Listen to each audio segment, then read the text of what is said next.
আজই ডাউনলোড করুন আর এনজয় করুন আপনার পছন্দের শো। তুমি আশা করেছিলে যে এই সমস্ত কিছু জানার পর মা তোমাকে বাড়ির বউ হিসেবে মেনে নেবে। কুসুম, মা তোমাকে ভালোবাসে, কিন্তু তার মানে এটা নয় যে মা তোমাকে তার বাড়ির বউয়ের জায়গা দেবে। আগুনকে সাক্ষী রেখে আপনি আমার সাথে 7 পাক ঘুরেছিলেন। আপনি আমার সাথে সিঁদুর পরিয়ে দিয়েছিলেন, আর তারপরে আমি সবকিছু কি করে মিথ্যে বলে মানব? কুসুম, তোমার সাথে বিয়েতে বসাটাই মা মেনে নিতে পারিনি। আর এখন যদি মা জানতে পারে যে তুমি এই বিয়েটাকে সত্যি হিসেবে মেনে নিয়েছো, আমাকে স্বামী হিসেবে মেনে নিয়েছো, তাহলে মা কি করবে সেটা জানো? আমি জানি আমি ভুল করেছি ছোট সাহেব, আমি জানি যে আমার ভুল, আর আমি সম্পর্কের বোঝা আপনার উপরে চাপিয়ে দিতে চাই না। কিন্তু চাপিয়ে দিচ্ছ তো। তুমি কি আশা করেছিলে? তুমি আশা করেছিলে যে এই সমস্ত কিছু জানার পর মা তোমাকে বাড়ির বউ হিসেবে মেনে নেবে। কুসুম, মা তোমাকে ভালোবাসে, কিন্তু তার মানে এটা নয় যে মা তোমাকে তার বাড়ির বউয়ের জায়গা দেবে। গাঙ্গুলি বাড়ির বউ হওয়ার যোগ্যতা যে আমার নেই, এটা আমার অজানা নয় ছোট সাহেব। তাহলে তুমি সমস্ত কিছু জানার পরও এইরকম একটা মিথ্যেকে তোমার জীবনের ধ্রুব সত্য হিসেবে মেনে নিচ্ছ। কেন এটা করলে তুমি? কেন তুমি আমার সাথে মায়ের দূরত্ব বাড়াতে চাইলে? এতটা স্বার্থপর তুমি। কুসুম, আমি তোমাকে বিশ্বাস করেছি, কিন্তু তুমি আমার মায়ের প্রত্যেকের বিশ্বাস ভাঙলে।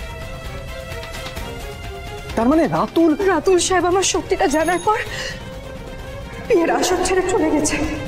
এর থেকে তুমি আমাকে মেরে ফেলো কুসুম। কি হয়েছে কুসুম?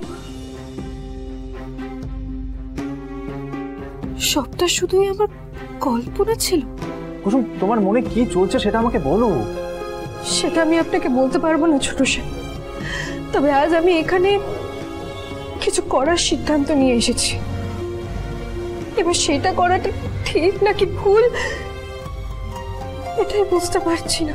কুসুম, তোমার চোখে তোমার মনের ঝড় স্পষ্ট বোঝা যাচ্ছে।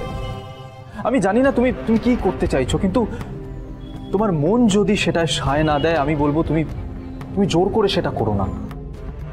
ছোট সাহেব, আমি আপনাকে সবটা বলতে পারবো না, কিন্তু একটা কথা বলতে পারি যে এই বিয়েটা করতে আমি চাইনি। কিন্তু কেন? দেখো, অজয় তোমার সাথে যেটা করেছিল, তারপর তুমি বিয়ে করবে না বলেছিলে, সেটা ঠিক ছিল। আর রাতুল যেটা করেছে সেটা আমরা স্বপ্নেও ভাবতে পারিনি। কুসুম, আমি বুঝতে পারছি এই মুহূর্তে তোমার পক্ষে সমস্তটা মেনে নেওয়া কতটা কঠিন হচ্ছে, কিন্তু তোমার বিয়ের সম্পূর্ণ দায়িত্ব এবার মা নিয়েছে, আর মায়ের দায়িত্ব নেওয়া মানে তো আমার দায়িত্ব নেওয়া। কুসুম, আমি তোমার জন্য ঠিক এমন একটা ছেলে খুঁজে আনবো যে তোমার যোগ্য। এখন বাড়ি চল। চলো।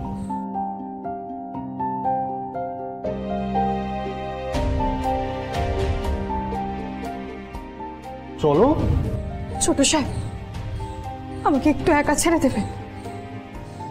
আমি আপনাকে কথা দিচ্ছি যে আমি নিজের কোনো ক্ষতি করব না।